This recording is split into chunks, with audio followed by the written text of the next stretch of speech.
Charged with murder, the father of Thabo Bester's girlfriend. And is it acceptable for a young boy to suck a grown man's tongue? The Dalai Lama seems to think so. Hello, I'm Jane Dutton. This is Eyewitness News. First, this story. Images of the devastating pile-up on the N3 highway that'll never be forgotten. 5 people have died and several others injured in the 30-vehicle pile-up yesterday. This community hall was the temporary home for some of the survivors stranded after the accident. 5 trucks, 8 minibus taxis and more than 20 light motor vehicles were involved in the collision. Umgeni Deputy Mayor Sandile Mnikati has commended nearby communities for rushing to support those affected. I think one of the worst things that I saw was a truck on top of a quantum. So so my mind went wild thinking what could be under there. And it's something that I don't hope to see anytime soon in my lifetime. The noose is tightening around Thabo Bester, his girlfriend and their accomplices. Nandipa Magudumana's father has been charged with murder of an unknown man, initially believed to be Bester, whose charred body was found in the prison cell. 65-year-old Cornelius Sekeleni and 39-year-old former G4S employee Senohe Matsuara also face charges of aiding and abetting a convicted prisoner to escape, arson for setting fire to a cell, fraud and defeating the administration of justice. Police want convicted murderer and rapist Bester and his partner deported to South Africa this week. A delegation comprising of police, Home Affairs, Interpol, South Africa and Correctional Services are currently in talks with authorities in Tanzania about expediting their return. So what we know is that South African police are working around the clock to get Thabo Bester and his partner, Dr. Magudumana, back into the country as soon as possible. And the way they're going to do this is in terms of deportation.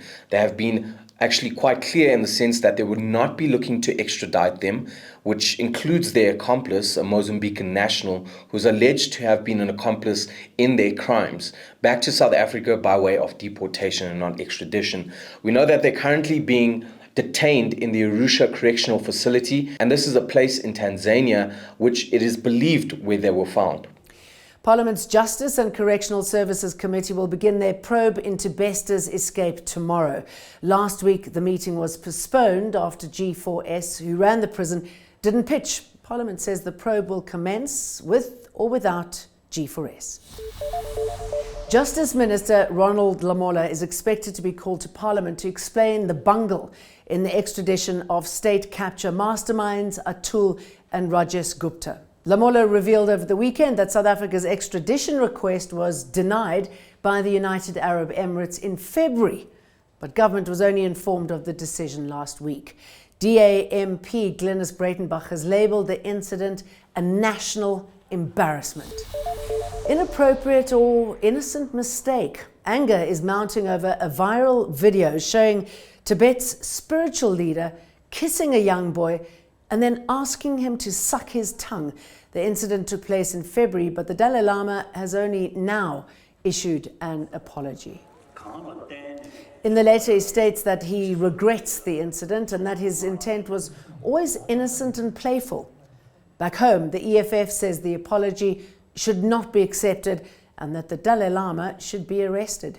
His supposed apology fell short of admitting that his acts were grossly abusive. Religious leaders are expected to be protectors, not abusers of the most vulnerable in society.